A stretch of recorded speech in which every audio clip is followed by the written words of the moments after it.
Hi and welcome to our free Excel Financial Functions course. This free course comprises of selected lessons and sections of lessons from our top-selling Excel for Accounting and Finance Certificate course. Our Excel for Accounting and Finance Certificate course is a CPD certified course and is available to purchase on our site. You will get the following benefits by buying the original course: a globally recognized CPD accredited certificate, free access to our innovative Excel learning app that allows you to take the course inside your Excel application itself, a lecture files and practice files, quizzes to reinforce learning, access to support from our instructors, lifetime access and lesson updates for latest functions and features as they are rolled out by Microsoft. This next video gives an introduction to our Excel learning app. Are you looking for a better and smart way to learn Excel? Then you need to check out our innovative new Excel learning app. Our app delivers Excel training courses directly inside your Excel application itself for a truly immersive and novel learning experience. With our app, there is no need to watch tutorials outside the Excel application, download Excel files, and then come into Excel to practice. All lecture videos, practice files, and other resources are accessible from inside your Excel application.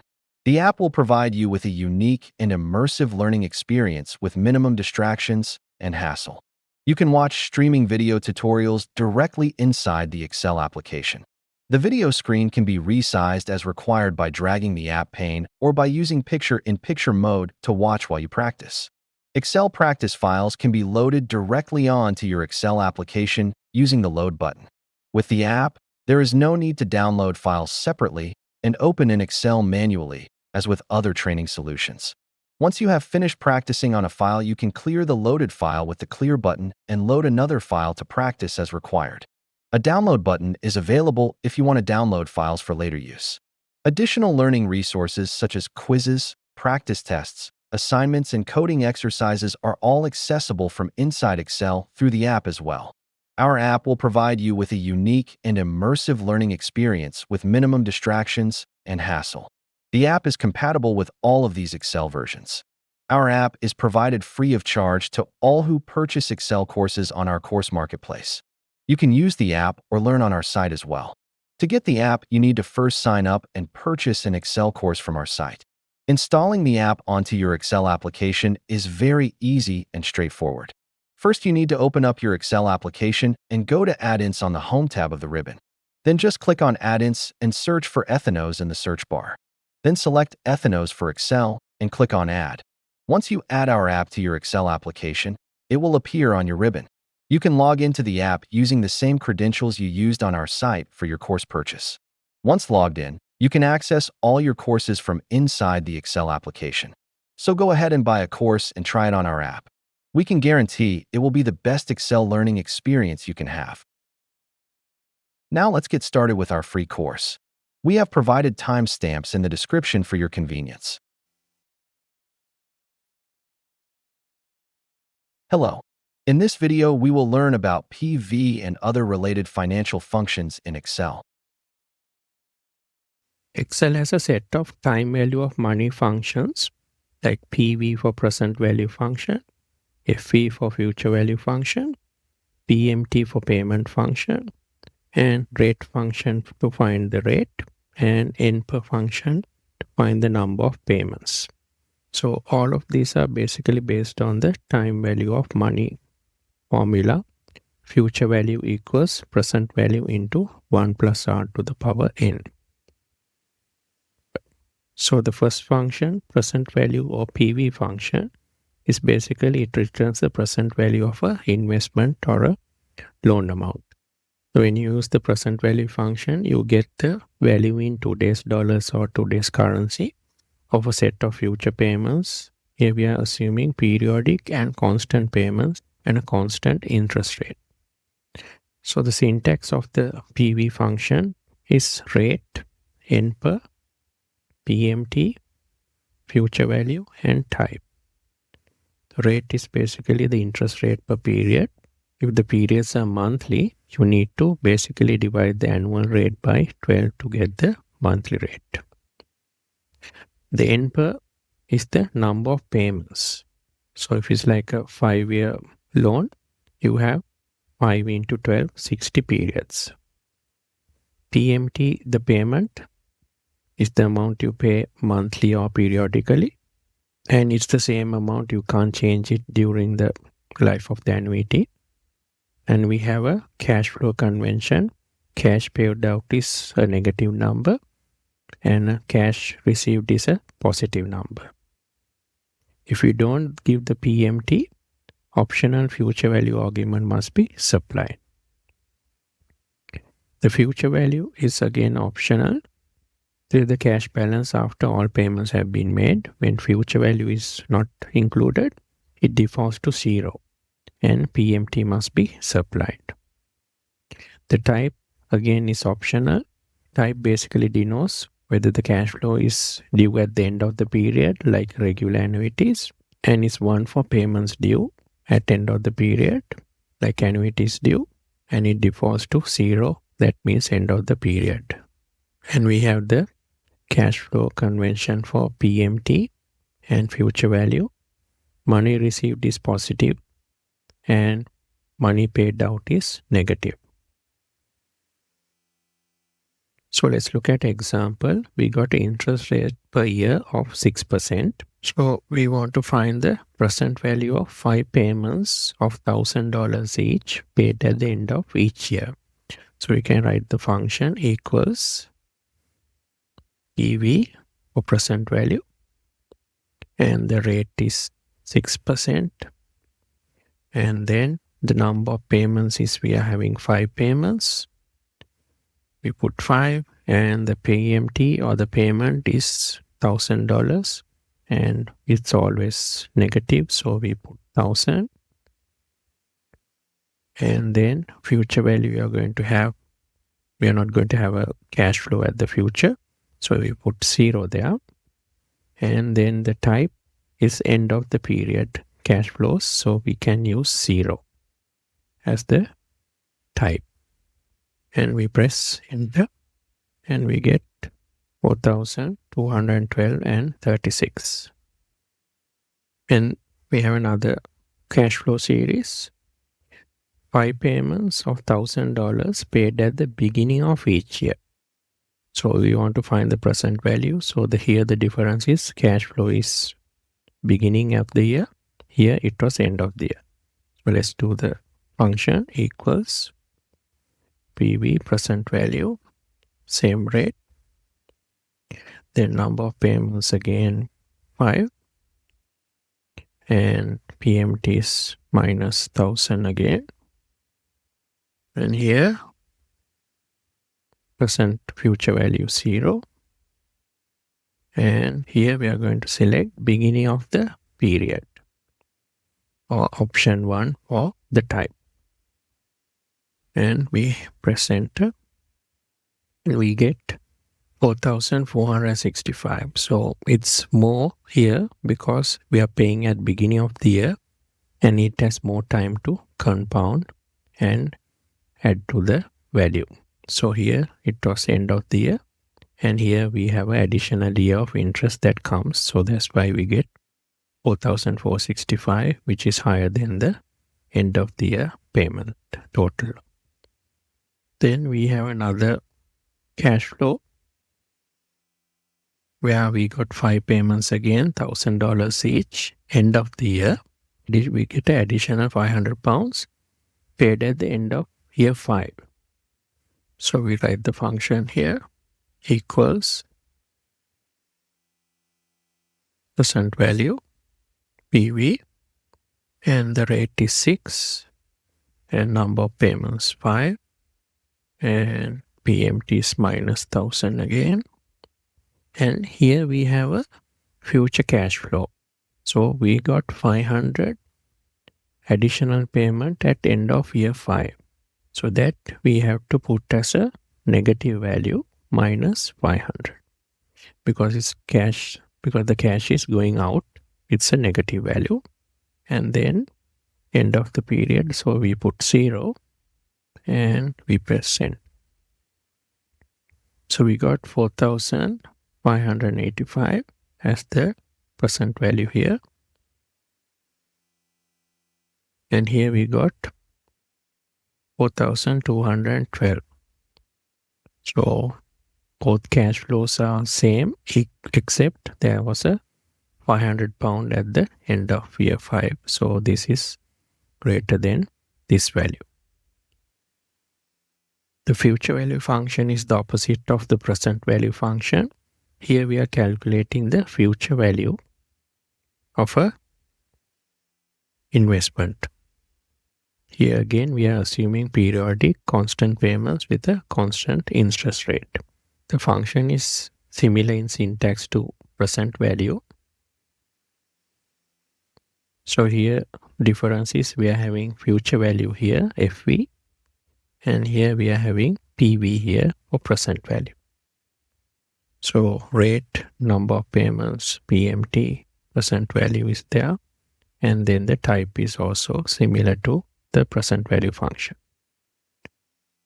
So let's look at an example where we are going to invest $1,000 per year for 30 years at the end of each year at a 6% rate, and we want to find the return that will be available for retirement when this person retires. So we can write the function equals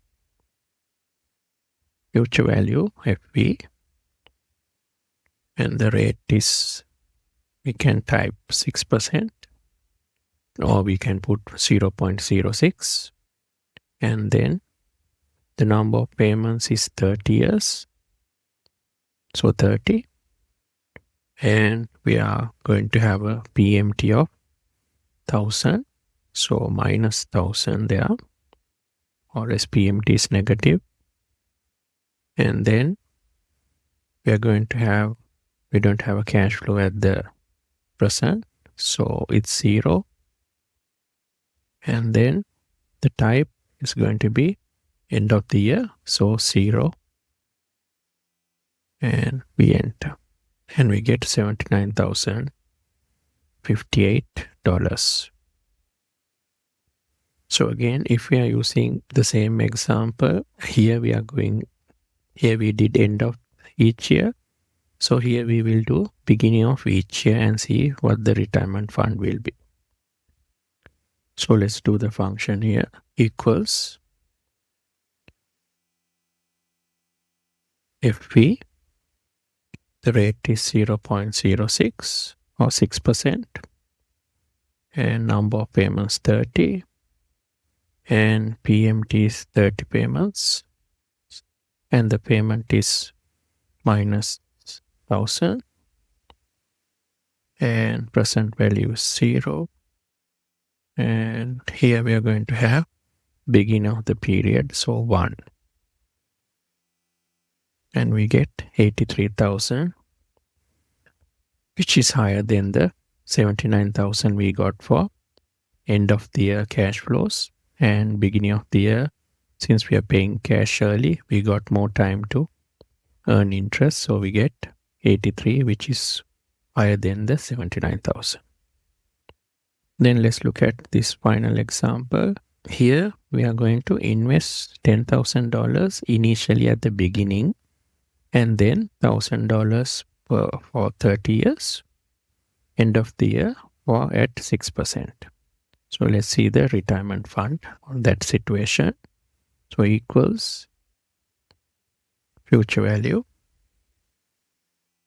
The rate is again 6%, number of payments 30, and PMT is minus 1,000 again, and here we got a present value because we are initially investing 10,000, we put in as negative 10,000 because money is going out, cash convention is negative then, and then it's end of the period, so you put 0 and enter. So here we get 136,493 because we started off with initial 10,000 investment, which compounds for 30 years at 6%. We can use the PMT function to calculate the periodic payments like on a loan or a lease. the equated monthly payment, assuming constant payments and constant interest rate. So the syntax is this: PMT, we give the rate, NP, number of payments, present value, PV is the present value or total value of all the loan payments in current terms. Then we have future value, which is optional. It is the cash balance after your last payment is made. So this defaults to 0. So if you do a balloon loan where you have a final payment, let's say $1,000, then the future value is minus 1,000 because we are paying that 1,000 at the end of the period. And it's negative because it's a cash outflow. The type is optional. Again, it's the same convention like PV and FV function. So when payments are due, end of the period, we use 0 and 1 for beginning of the period. And the default is 0 or end of the period payments. So we have one loan here. We are borrowing $10,000 and it's for 18 months. And the interest rate is 6.5%. So we can calculate the monthly payment or loan installment using the PMT function. So let's type the function equals PMT. The rate is 6.5% per year. So we divide that by 12 to get the monthly rate. And NPER is the number of payments. So we got 18 months. And the present value is the amount we are going to borrow. That is 10,000. And future value is going to be 0 because we are not going to have any balance at the end. And the type is end of the period. So we put 0 and enter. So and we get a negative value here because by convention PMT is always negative because it's taken as a cash outflow, as like a loan payment paying out. So we need to put a minus in front to make it positive. So we get $584.58. That is the monthly installment on this 10,000 loan for 18 months at 6.5% annual interest rate. So we look at another example here, similar cash flows and the loan amount, except we have a final balloon payment of $1,000 at end of the loan tenor on the 18th month. So we can calculate the PMT using PMT function. So we'll start with the minus PMT and the rate is 6.5 divided by 12 and number of payments is 18 and present value is 10,000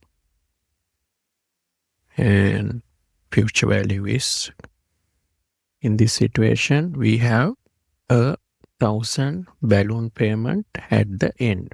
So we put that as outflow minus and then this cell is linked to that for the minus 1,000.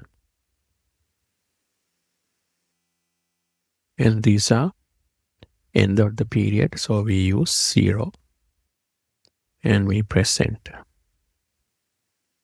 So now the loan installment is $531.54. So it has reduced from this amount because we have a final balloon payment of 1,000 as well. So it's reducing from the capital. So we have less interest we had to pay. So we got monthly installment of 531, which is lower than the 584 because of the balloon payment. We can build a loan amortization schedule where we get the breakdown of each of the monthly payments into principal and the interest payments by using the Excel's time value of money functions. So here we got a loan. We are going to borrow $10,000 for 18 months and at 6.5% interest rate. So we can first calculate the loan installment using the PMT function. So equals, we put a minus PMT, and then the rate is 6.5% divided by 12, and the number of payments is 18, and the present value is the loan amount 10,000, and future value we are not going to have anything, it's going to be 0, and then the type, it's end of the period, so 0. So we got $584.58 as the loan installment we have to pay monthly. So we got a kind of a template here we can use to build the loan amortization schedule. So the beginning balance, we can link it to the loan amount from here. And the monthly payment, I can link it to this cell. And I can fix it using F4 to put the dollars because monthly installment is always the same. So we got monthly installment. And now I need to break down the principal payment in this loan installment. So I can use, there's a function called PPMT or principal payment to do that. So I can type equals, and I had to put a minus here because the function always returns a negative value like the PMT. And the function is PPMT for principal payment. And the arguments are rate, where is the installment number, and NPER is the number of payments, present value is the loan amount, and future value is the future value at the end of the loan. So here that's going to be 0, and type is the whether it's a beginning of the month or end of the month. So for the rate, we can use 6.5% divided by 12. And since I'm going to copy it down, I need to fix C7 using F4 to add the dollars, and then the installment number, the per, I can use this cell to link there, B13. Number of payments is 18. I can link it to that cell. Then I will need to fix that. So I'm going to copy it down. So I press F4 there. The B13, the per, I will not be fixing because I want to move it when I copy it down. But this one I need to fix using the dollars. And then the present value is the loan amount, C5. So I need to fix that also because I'm going to copy it down. So I press F4 and come up, and then the future value is going to be 0, and it's going to be end of the period, so 0. And I get principal is $530.41. So out of this monthly payment, $530.41 is the principal or the capital. So we can calculate the interest payment also. For this, we have a similar function to PPMT. It's called IPMT, interest payment. Same syntax. So we can use that here, equals. Again, we have to put minus IPMT for interest payment. And the rate, again, is going to be 6.5 divided by 12. And I need to fix this using 4. And is the pay installment number. I can link it to this cell. And number of payments is 18. And I need to fix that. And then the present value is the loan amount, 10,000. I need to fix that, F4. And then future value is going to be 0. and type is going to be 0. And I can press enter. So I get $54.17 as the interest component in this installment. So if I add these together, if I highlight this, I can check in the status bar, the total sum is $584.58, which is equal to the monthly installment. So that's correct. So I can also calculate on first principles this interest payment by doing this formula equals, we start with the loan amount and multiply by the interest rate, and we had to divide the interest rate by 12 to get the monthly interest rate. And I get 54.17. So it's the same answer that we get if we calculate using first principles. If I didn't know the PPMT function and the IPMT, I can still calculate the interest using first principles like this. And to get the capital or the principal, I can reduce from the monthly payment the interest that I calculated over here. So I get 530 and 41. That is the principal or the capital. So it's much more easier because we have the functions ready-made. We can use principal payment and IPMT to calculate. So the ending balance will be the beginning balance minus the principal component, and I get 9,469 and 59 as the balance. So on the second row, I need to start this ending balance as the beginning balance, and I can copy this down. Monthly payment is going to be same, and principal payment I can copy it down, and the interest payment I can copy it down. So again, these are calculated. So the ending balance also I can copy it down like this.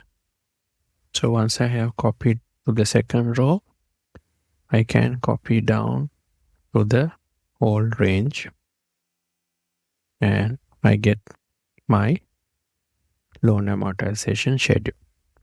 So here you can see the ending balance capital principal has become 0. So our calculations have been correct.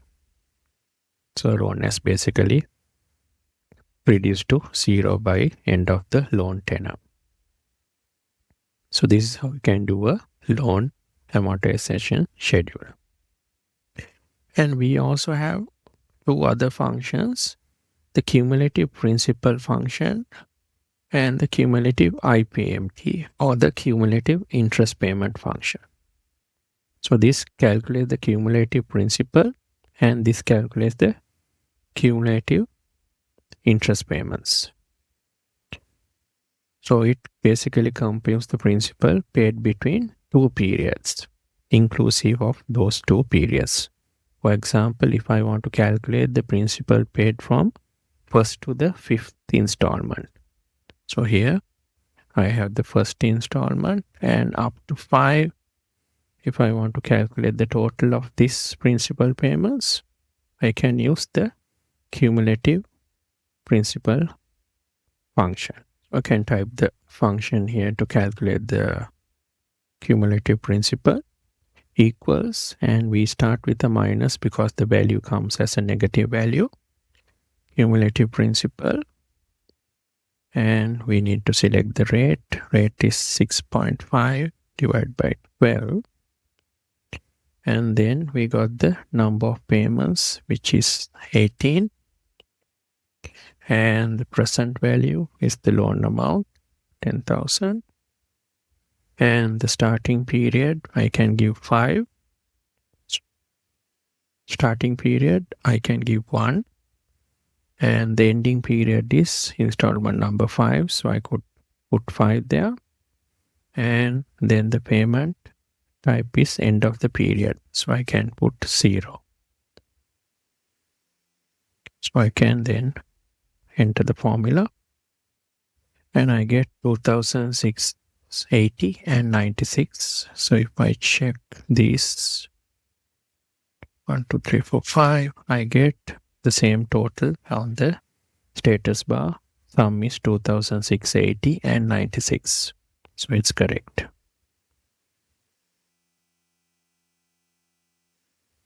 So I have the similar function to calculate the cumulative interest payments. So I can try that for, let's say, 5th to the 10th installments. So I can type the formula equals same syntax minus cumulative. Here we are going to go for cumulative interest payment, IPMT. And the rate is 6.5 divided by 12. And the number of payments is 18 again. And then we got the present value loan amount, 10,000. And the starting period, we want to calculate from 5th to 10th. So 5 is the starting period. And the ending period is 10. And it's end of the period. So we put 0 there. And present. So we got 211 and 13 cents. That's from 5th to 10th. So let's check that. 1, 2, 3, 4, 5. From here to 10. So this total is 211 and 13, which is the same answer we got using the function. So that is correct.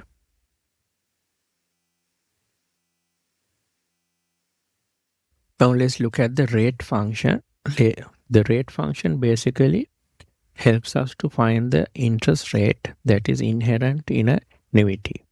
Basically, the effective interest rate on an annuity can be found using the rate function. And it calculates by iteration. That means by trying different values until we get the correct rate. So again, the rate function calculates the periodic interest rate like monthly. Then we have to multiply by as required to derive the annual interest rates. If we get is a monthly rate, we have to multiply by 12 to get the annual interest rate. So here the syntax is NPER, number of payments. These are all arguments are similar to the functions we did earlier. PMT is the monthly payment, present value, future value, type, whether it's the end of the year, end of the period, or beginning of the period. And we got an optional argument called guess or the guesstimate, which is optional. So most of the time you don't have to basically use that. You can leave it blank and then it will default to 10% or 0.1.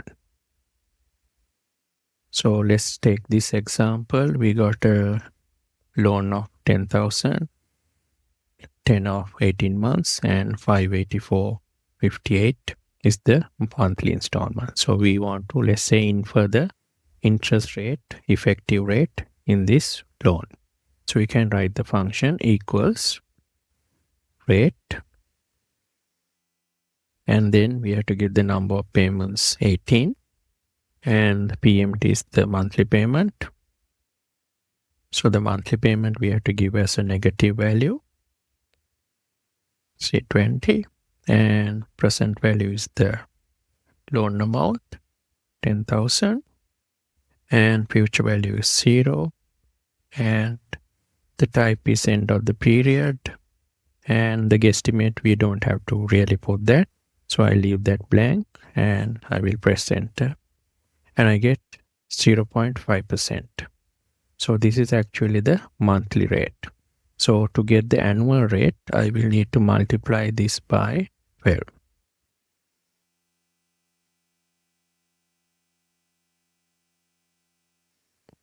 So I need to change the formatting here. And I get 6.5% as the effective annual interest rate. So which is the same example we did here. So we applied 6.5% and got the monthly payment of 584.58. So it's the same example. So the interest rate is correct. 6.5% is the effective interest rate in this loan. Then we have a function called NPER function. NPER basically returns the number of periods in a loan or investment. So it's basically deriving the number of period that's inherent in a loan amount and at a given interest rate with a certain installment amount or payment amount. So the syntax is rate, PMT, present value, future value, and then there's the type for the payments due and end of the period and beginning of the period options are there. So all of the arguments are basically the same that we have used in the other time value functions. So here let's look at an example. We got a loan, 10,000. Loan installment is 584.58 and interest rate is 6.5%. We want to find what is the tenor of the loan. So basically we are giving the other variables and deriving the missing variable, which is the loan tenor. So let's type the formula equals NPER, and then we have to give the rate. So this is the annual rate. We divide that by 12, and then PMT is again minus this value, and the present value is the loan amount, and future value is 0, and the type is 0. I can press enter and I get 18 months. So this is the same example we used earlier in other example. So 18 is the correct tenor. So number of payments we got 18. So that is correct. So let's look at another example. Here, if I borrow 100,000 at 7% interest and make installments of payments of 10,000 per year, how many years will it take for me to pay back the loan?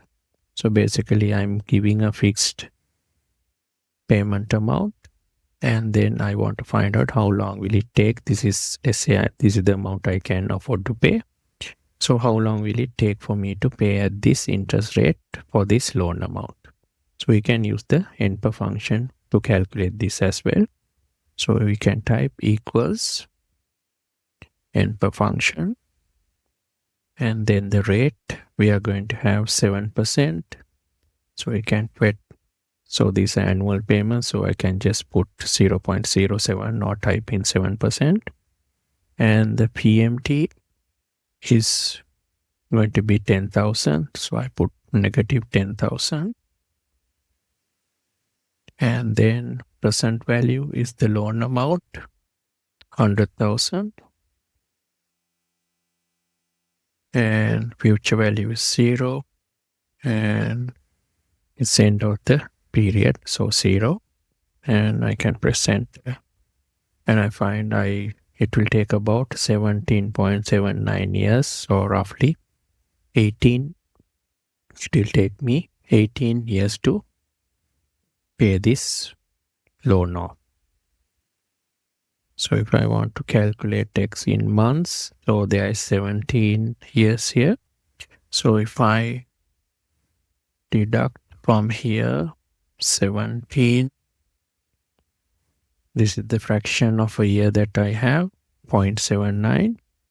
So if I divide, so if I take 12 months and multiply by 0.79, so that's about 9.5 months. So it will take me 7 years. So it will take me 17 years and 9.5 months to pay off the loan. Thanks for watching. Hi.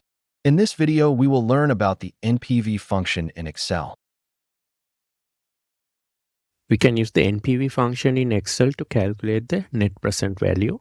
The syntax of NPV is you got the rate, that is the discount rate over one period, and then we give the values of the cash flows one by one. Or you can give a range, as we'll see in the example. we use NPV in capital budgeting, where we want to determine whether to accept or reject a project. Here the goal is to maximize the profitability of the company and to enhance shareholder value. And the decision rule we use is, if the project has a positive NPV, it increases the value of the company, so we can accept it. If the project has a negative NPV, it decreases the value of the company, then we reject it. And if the project has an NPV of 0, it basically keeps the value of the company unchanged. So it doesn't really add value or reduce the value of the company. For net present value calculations, what we do is we use this formula, future value equals present value into 1 plus r to the power n, to calculate present value. So here, if we rearrange this, the present value, so present value will be equal to future value divided by 1 plus r to the power n. So that's how we discount each of these cash flows to arrive at the net present value. So the general formula is NPV equals minus C0. So this is the initial investment. We are reducing that. And then each of the cash flows we have to divide that by 1 plus r to the power n to discount it back to the present value. So these are future cash flows. So depending on the time it occurs, we divide by 1 plus r to the power n, where n is the time period. So it can be the first year, second year, and so on. So let's look at an example. We have a company having a discount rate of 12%. So the 12% discount rate is actually the weighted average cost of capital of this company. And we have the cash flows. At time 0, we have the initial investment of 1 million. So it's a negative cash flow. And from year 1, we have these cash flows onwards until year 5.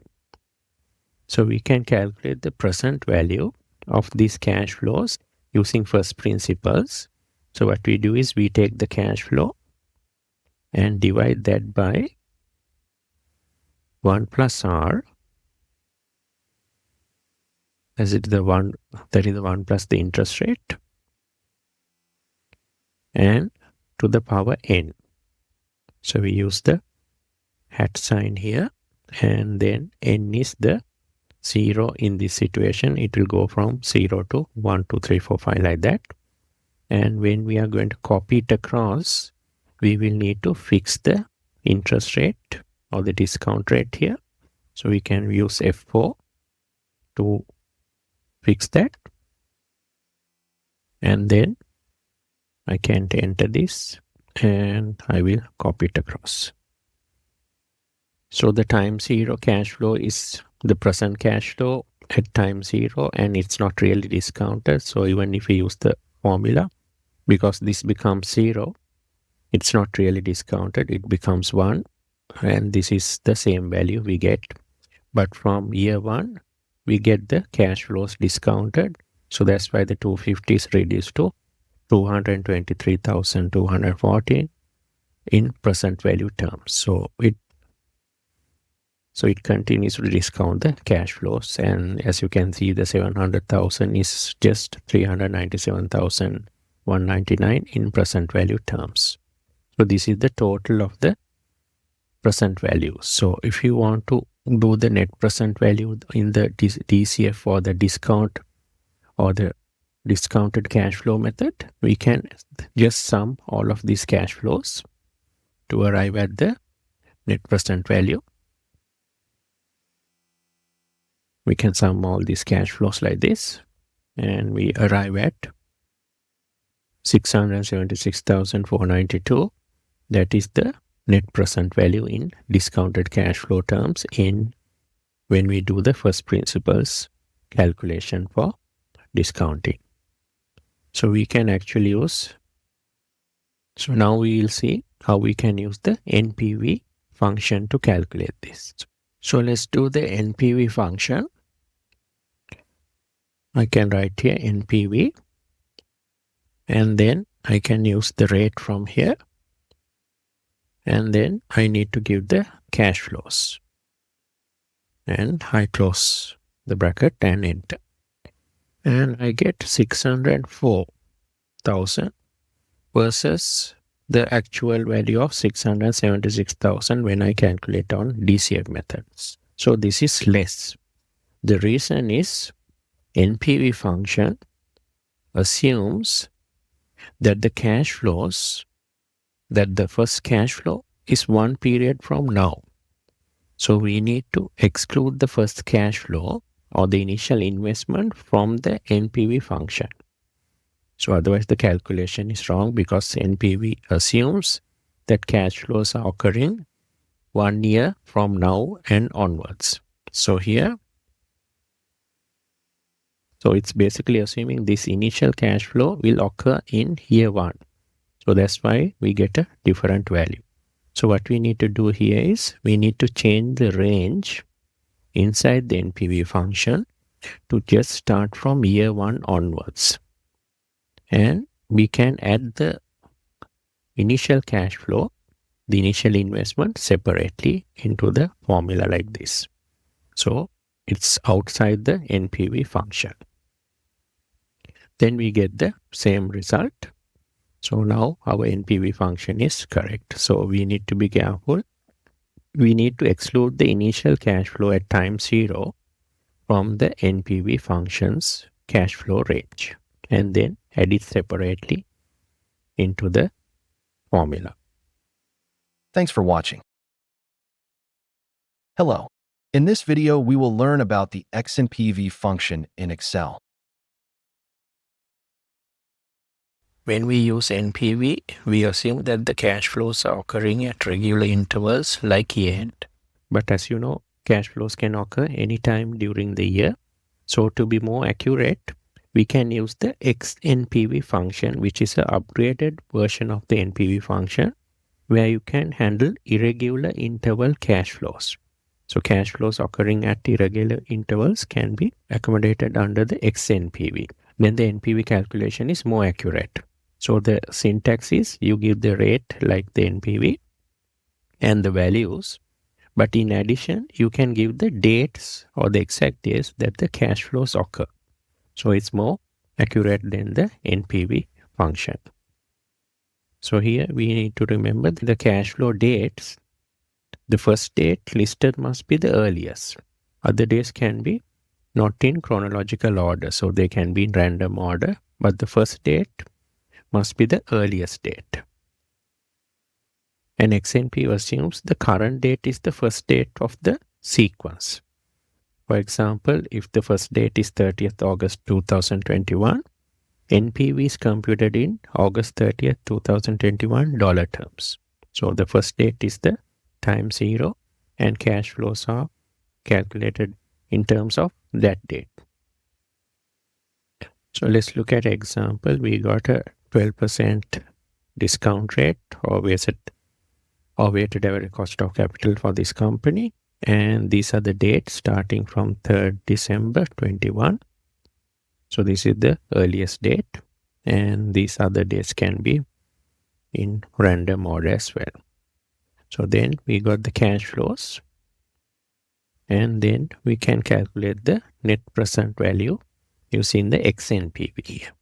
So we write equals XNPV. And we need to give the rate and then the cash flow values and then the dates. So here you will notice we are giving cash flows from the initial date inside the XNPV. Like for NPV, we don't have to remove the initial cash flow at time 0 from the function because XNPV is programmed so that it will properly discount the cash flows based on the date we are giving over here for each of the cash flows. So it doesn't matter if you put it inside the function, it calculates properly from time 0. So we got a XNP of 1.13 million here. So let's look at another project here the cash flows are the same, but the time here we are starting from 1st of January 2020, and notice all of the cash flows are occurring at the end of each of these years, 31st December. So in this case, we should get the same XNPV and NPV values because NPV is anyway programmed to do cash flows at year end like this. So let's try XNPV first, equals XNPV. There's the rate, and these are the values. And then we give the dates. And we get 676,000 XNPV. So then let's calculate NPV. So again, we give the rate. And here we need to keep the initial cash flow outside the formula. So we will give values from here, year 1. And then we will then add the initial cash flow separately, the normal way we do the NPV function. So here you will notice there's a small difference between XNPV and NPV. That is because XNPV uses the actual dates and discounts properly each of these cash flows, depending on the number of dates in each of these years. But the NPV function will assume each of these years are the same length with same number of days. So that's why we get a difference. But the actual value, the correct value is the XNPV. So always XNPV will be more accurate than the NPV function. Thanks for watching. Hi. In this video, we will learn about the IRR function in Excel. Excel's IRR function basically returns the internal rate of return of a series of cash flows that occur at regular intervals. So the function syntax is IRR, then we have to give the values or the cash flows, and there's an optional argument, guesstimate. So this is optional, and it's where we can give an estimate for the expected IRR, and the default value is 0.1 or 10%. Because this IRR calculation is based on an iterative process where it tries different values until you get the correct IRR. We can have the function if you want using a guesstimate. So the definition of IRR is the discount rate that results in an NPV of 0. So if you use the IRR as the discount rate for the cash flows, we should get an NPV of 0. So we again use this in capital budgeting like NPV to decide whether to accept or reject a project. So the rule is if the IRR is greater than the discount rate or the weighted average cost of capital of the company, the WACC, then we accept that project. And if the IRR is less than the discount rate or the WACC, we reject that project. Sometimes we might get 2 projects or more that have the same IRR, which is greater than our discount rate. So we have to accept both of these projects, but they are mutually exclusive. That means we can't take on both of them. So in that case, what we need to do is we go for NPV and decide on the basis of NPV. So we select the project that has the higher NPV because NPV is always superior to the IRR. And then if a project has a unique IRR, that means one single IRR, then we have a nice interpretation. For example, if it's 15% IRR, that means you get a return of 15% on the cash flow you are going to invest in the project. But sometimes you get more than one IRR, and there are situations you don't get any IRR at all. So in this case, there's no point of talking about IRR. So the concept of IRR is not accepted or used in these cases. So let's look at an example for a simple IRR. So we have these cash flows from year 0, from time 0 to year 5, and we can calculate IRR like this, equals IRR, and we just give the cash flow range starting from the initial investment times 0, and we get 32% as the internal rate of return. So if we calculate the NPV, we give the rate, we can give the IRR as the discount rate, and if we use the cash flows from 1 to 5 inside the function, and then we add the initial investment separately. So then we get a 0. So this IRR is correct. So that's why when we get, so IRR here is the discount rate that makes NPV 0. So this IRR rate is correct. Sometimes, as you may know, we get multiple IRRs. So here, if we calculate the IRR for this cash flow range, we can do it like this and press enter. We get minus 18 negative IRR. But here we didn't give a guesstimate, but let's try giving a guesstimate. So we have a range of guesstimates starting from negative 90%, that is minus 0.9, going up to 0.9 positive, that means 90%. So what IRR uses as an assumption, if we don't give a guesstimate, is 10% or the 0.1. So let's try giving different guesstimates into this function equals IRR, and we can give the cash flow like this. And since we are going to copy it down, I need to fix the cell references F4, and then for the guesstimate I will give first this, and I will copy it down. So as you can see, we are getting minus 38% for these guesstimates, and from here we are getting minus 18%, and see for 10% we guessed minus 18%. So that's why the formula returned 18% when I did not give a guesstimate. But then again at 30% and 50% onwards, the IRR changes to 215%. So that means there are multiple IRRs in this cash flow scenario.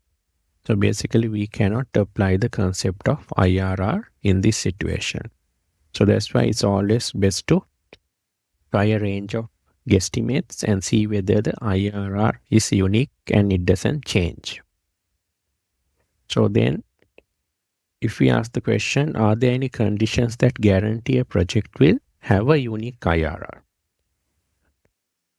So actually how it happens is, if the sequence of cash flows contains exactly one change in the sign, the project is guaranteed to have a unique IRR.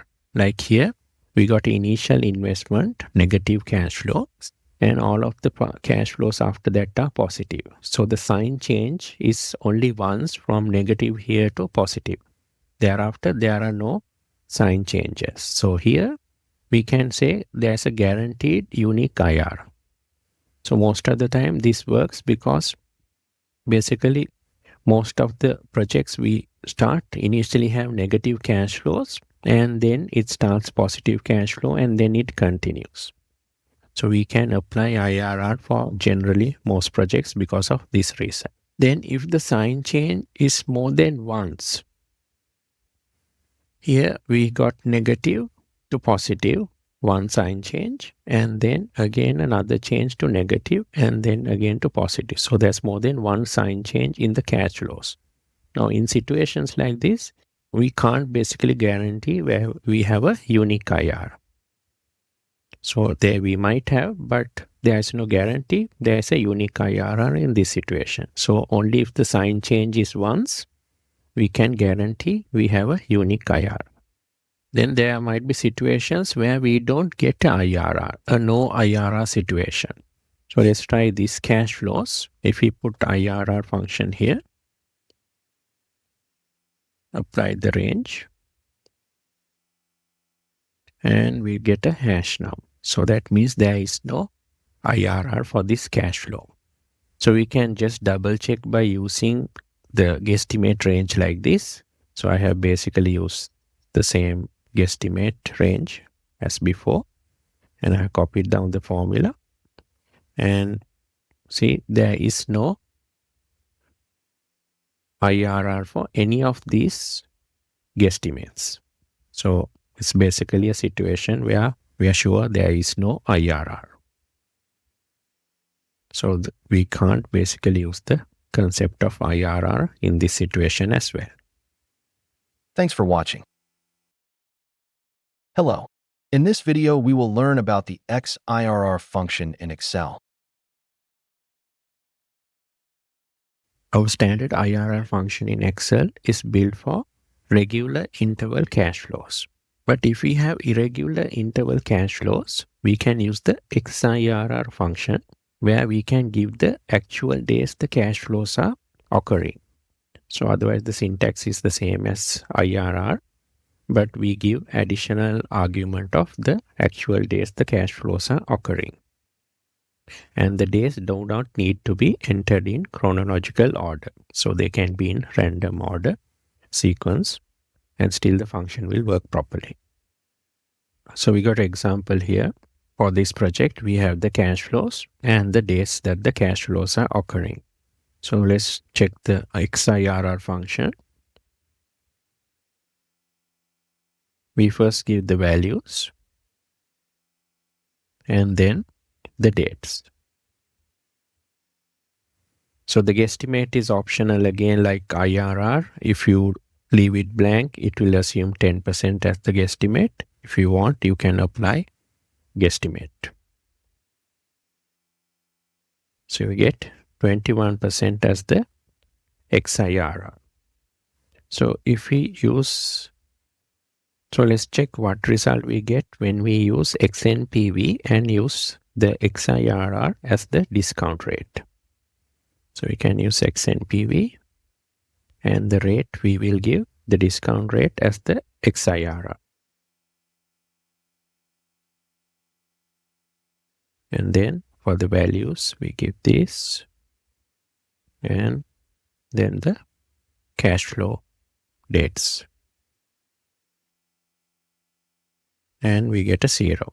So this IRR or XIRR is correct because our XNPV has become 0. So it's the discount rate at which the cash flow NPV becomes 0. So if you have an option of using IRR or XIRR, and you know the actual cash flows, and if the cash flow days are kind of irregular like this, you always use the XIRR function to get a more accurate result for the IRR calculation. Thanks for watching. Hi. In this video, we will learn about the MIRR function in Excel. The MIRR function in Excel calculates the modified internal rate of return. So this is different from the internal rate of return. So in the internal rate of return calculation, we assume that the rate at which the company borrows and reinvests is equal to the IRR. But in reality, the company's borrowing rate and then the reinvestment rate is different. So to get a more accurate internal rate of return, we can use the finance rate and the reinvestment rate in the MIRR function. So the syntax of MIRR is you give the values, then the finance rate, which is the rate at which the company borrows, and then the reinvestment rate, which is the rate company gets on its reinvestments. So basically the MIRR function computes a discount rate that makes NPV of all our cash flows, that's including the payback of the loan and reinvestment of proceeds at the given rates, equal to 0. So the formula used in MIRR is this. You have the negative NPV we have minus NPV. This is the reinvestment rate. And then it discounts the positive cash flows at the reinvestment rate. So like we are investing, and then the negative values we discount at the financing rate. So that's basically the borrowing rate. So we are basically discounting the positive cash flows at the reinvestment rate and the negative cash flows at the finance rate. So let's look at example. So here we have a borrowing rate of 12% for this company and a reinvestment of 20%. So we have a project cash flows like this up to 5 years with initial investment of 1 million. So let's try to calculate the MIRR.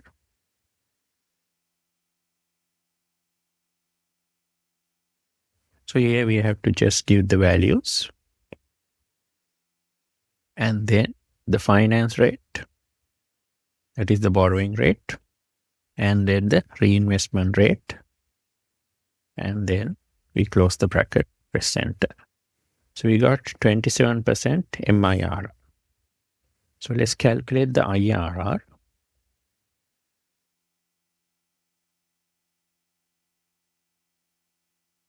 So the IRR is 32%, but the modified internal rate is 27%. So this is more accurate because it's actually taking the real borrowing rates and the investment rates into account. But the IRR is basically assuming that the borrowing rate, the investment rate, and the project's return are the same IRR rate of 32%.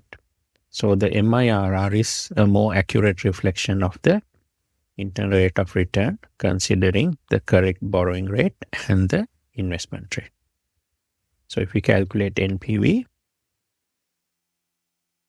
so we'll use NPV using the rate of IRR and then the cash flows, and we add the investment separately and we get 0. So IRR is correct because it's theoretically the rate at which NPV becomes 0.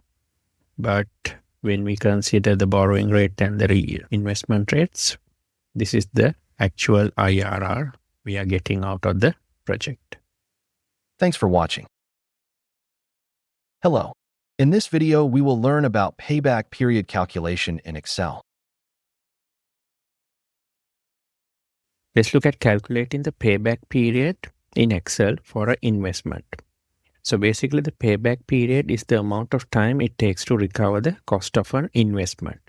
And effectively that means it's the point at which the cumulative cash flows of a project equals 0. So here we have a project that has initial investment of $250,000 and these are the cash flows from year 1 to year 5. And we want to find the break-even point of this project. So first thing we need to do is we can calculate the cumulative cash flows of this project. So I can use a sum function equals sum, and then I want for the up to year 1, I want from D10 to E10, and I can close the bracket. And when I'm copying across, I want the initial cell reference D10's D to be fixed because I want to always refer to the beginning cash flow, but I want 10 to change when I copy it across. So I can use F4 and use a mixed cell reference where I will fix the D with a $sign and let the 10 be changing as a mixed cell reference. And then when I come to the E10 cell reference, when I copy it across, I want E to change, but I want the 10 or the row number here to be fixed. So what I can do is I can then press F4 until I get a dollar in front of the 10 only. So this is my formula. I will control enter and copy it across like this. Okay. So here, if I check the formula on the second cell, so cumulative cash flows are from the beginning year 0 to up to here. So that's correct. And for the other cells also, formula is correct. And get rid of this error marks by clicking ignore error.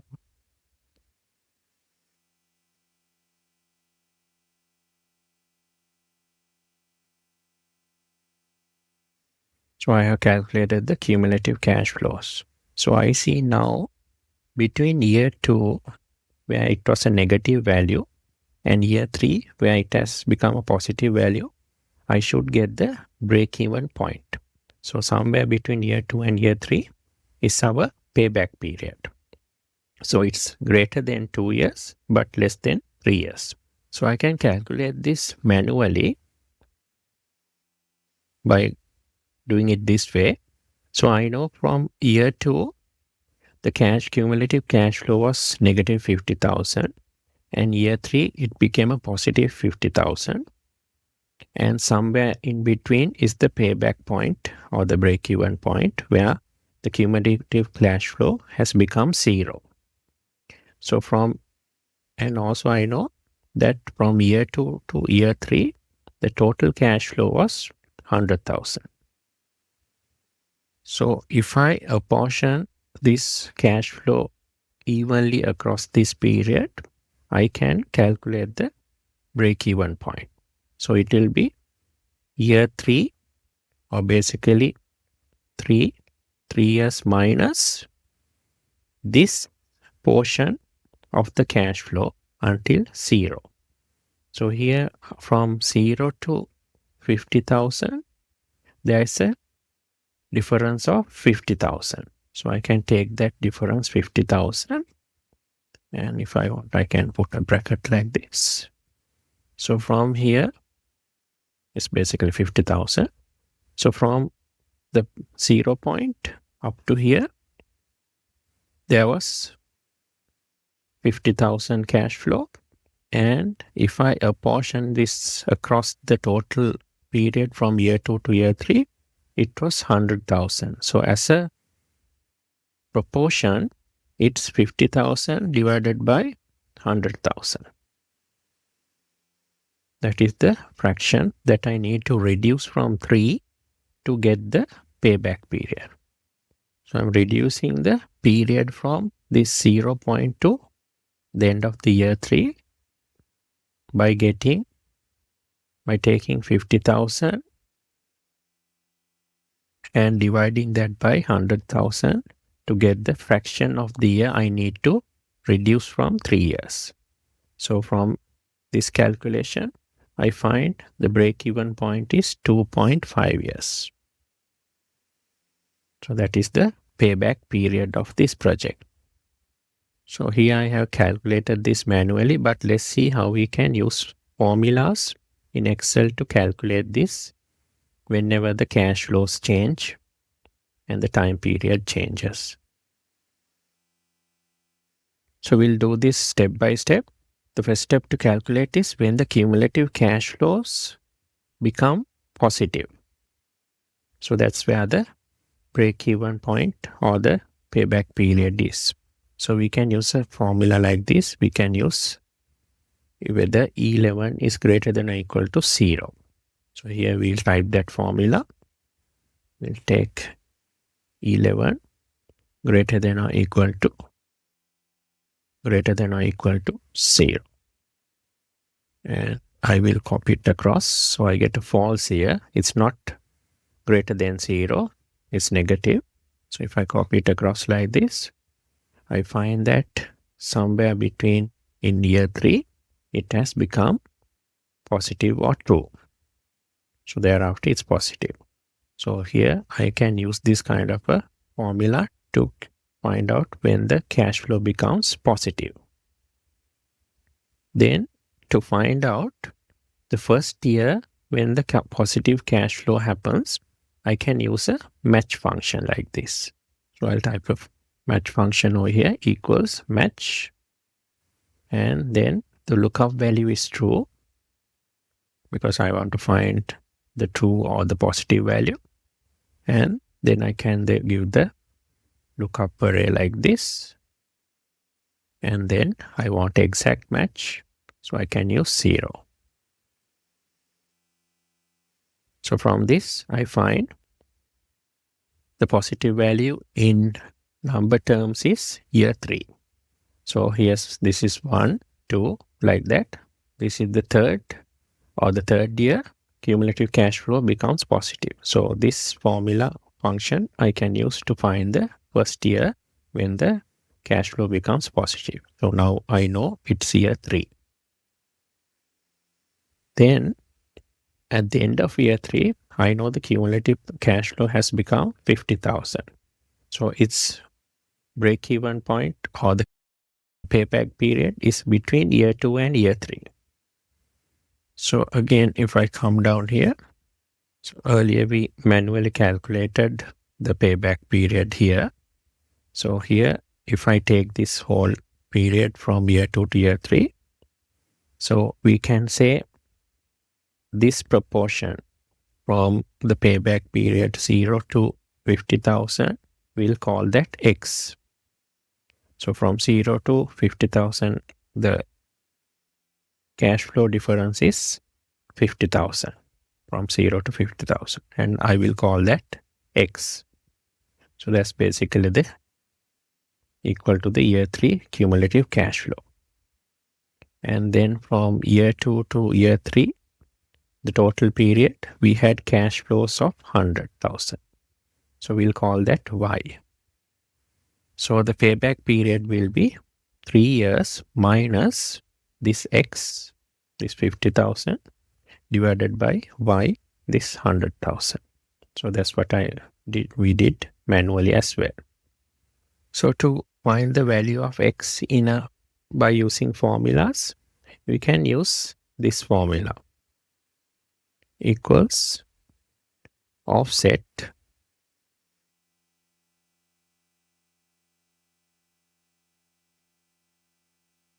then we go to the cumulative cash flow over here, this cell, and then I put a comma and I want to remain inside the same row, so I will put a 0. And from here, I want to go until I find the true value or the positive value. So I need to go basically 3 cells until I get the year 3 positive cumulative cash flow.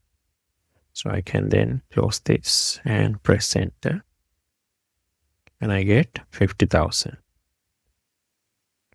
So basically what this function does is, it goes from this version, the starting year, the number of years until the positive cash flow occurs, that is 3 years, and then gets that value that is located over here. So it's 50,000. That is the year 3 cumulative cash flow. So I have basically found the X value using this function, 50,000. So 50,000 here is the X value. So now I need to find the Y value. So I can use another offset function, equals offset, and the reference cell will be here.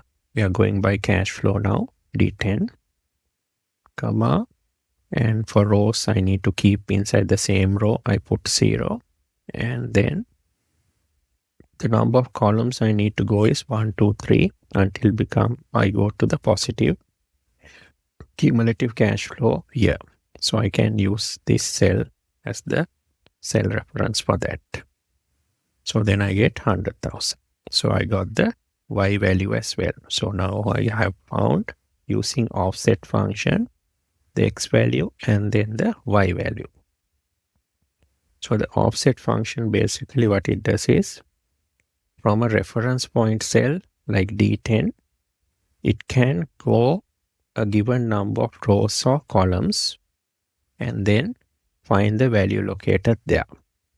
So we have used the offset function here to go the number of years we want, in this case 3 years, from this starting point over here, and to capture the cumulative cash flow value X, and then the after tax cash flow value Y, that is the 100,000. So I have got these two values. Now I can calculate the payback period. So payback period is equal to this 3 minus the X from here divided by the Y over here. So let's do the number formatting.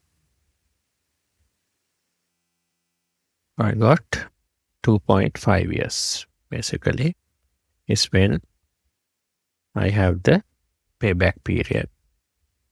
So now that we are clear on how we did the calculation, we can straight away do the calculation over here.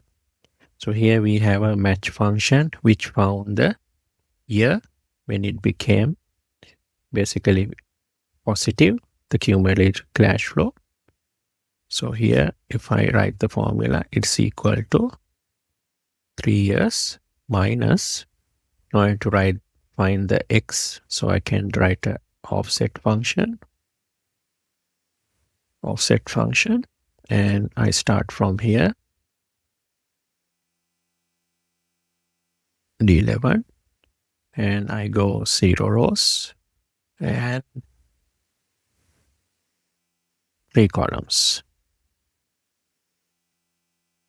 And I divide that by, that is X, by the Y. I need another offset function to find Y. And again, I start from here. And I go 0 rows and 3 columns. And I get the same result here now. If I want, I can basically substitute this match function into the E over here. So if I substitute that, or I can just use a match function over here equals match. So the lookup value here, what I want to find is true.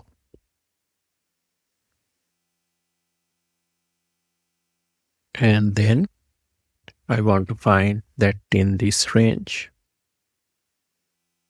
And I want an exact match. So 0. So this is the final function I need to write when I want to find payback period. The initial match function will find the year when the cash flow has become positive. So the offset functions we have used to get the proportion of the year that corresponds to the value that we need to reduce from 3 years. So we are taking cash flow, we are assuming cash flows are occurring evenly throughout the year 3.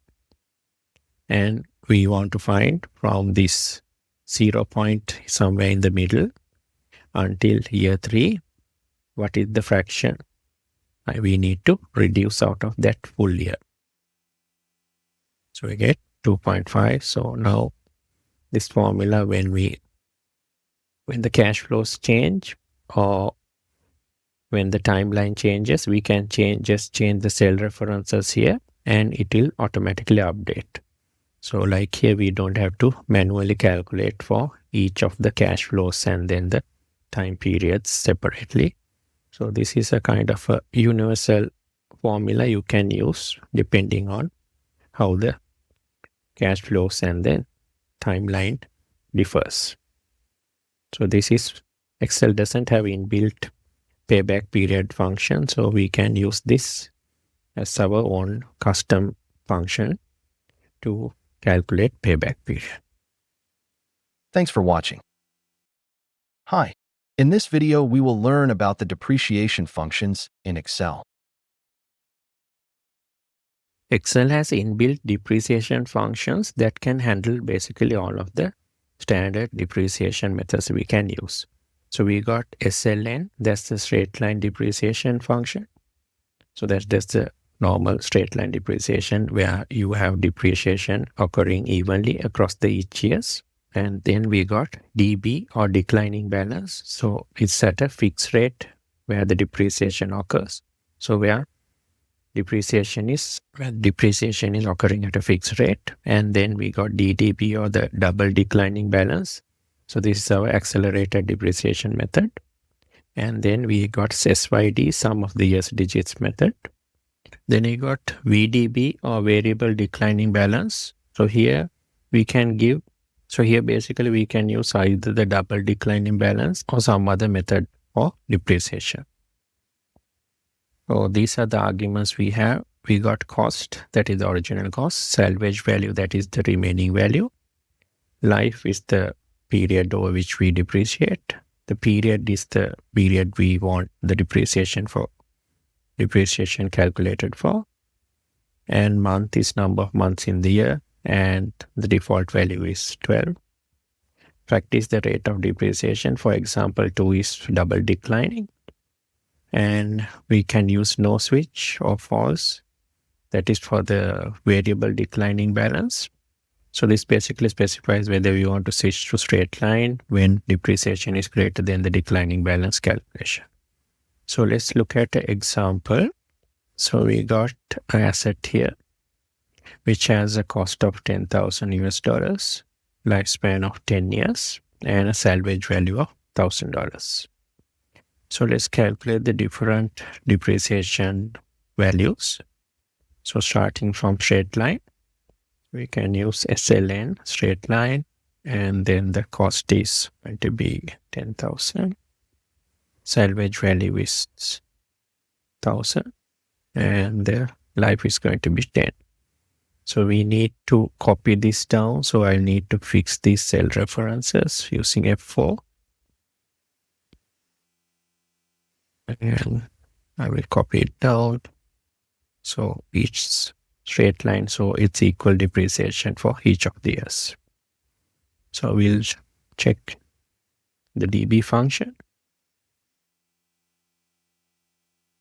So here again we give the cost, the salvage value, the life, and the period we will give as year 1. So we don't have a month, so I close the bracket. And I need to fix these set references. F4. And so let me copy this down. So these are the declining balance values. Then we'll go to double declining balance equals DDB. We got the cost. Salvage value is 1,000. Life is 10. And then again the period is 1. And for the factor, so here we can give the factor 2 will be double declining balance. So here factor 2 is double declining balance. That means 200%. 1 means 100%. So we can basically, if you want double declining balance, we can put 2 or we can leave it blank because the factor default value is going to be 2.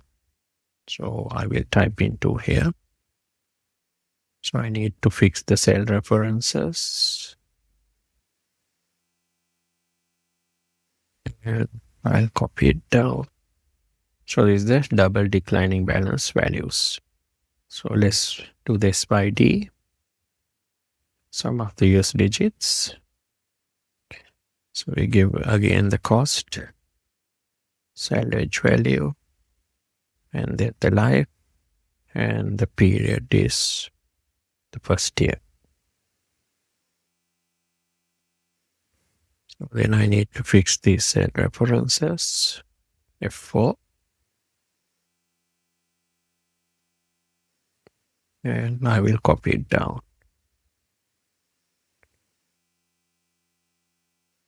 So these are the depreciation values for sum of the years digits. So we'll check the last one, the variable declining balance equals VDB. Then I give the cost and salvage value. and the life. And here the starting period is basically, and the ending period is what is the period that I need to calculate depreciation for. So if I'm going to start from time 0, what I can do is I can refer to this cell 1 minus 1 and put the ending period as year 1. So from time 0 to year 1 ending period, it will calculate. And for the factor, I can put like 2 for double declining to 100% depreciation, so on. So, but I will leave it blank. And the switch also, I will leave it blank. And now I need to fix the cell references. F4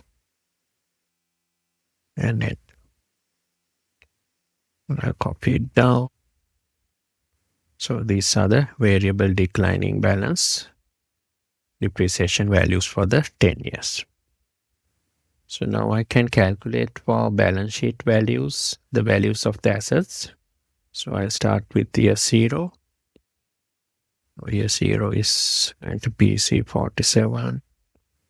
So everything is going to be C47. What I'll do is I will fix that and I will copy it across. And for year 1, for straight line, the value of the asset will be the starting value minus the year 1 depreciation, like this.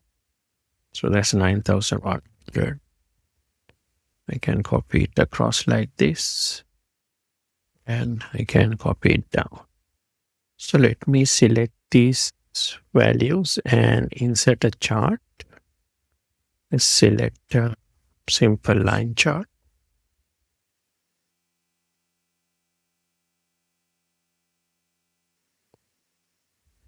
So you can see the straight line depreciation values are here, and you can see that all of the others are basically accelerated ways of depreciation. So the depreciation is more accelerated.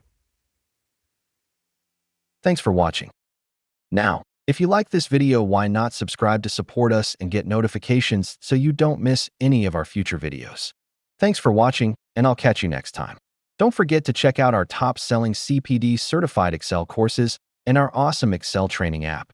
Our innovative Excel training app allows you to take our Excel courses inside your Excel application itself, giving you a truly immersive learning experience.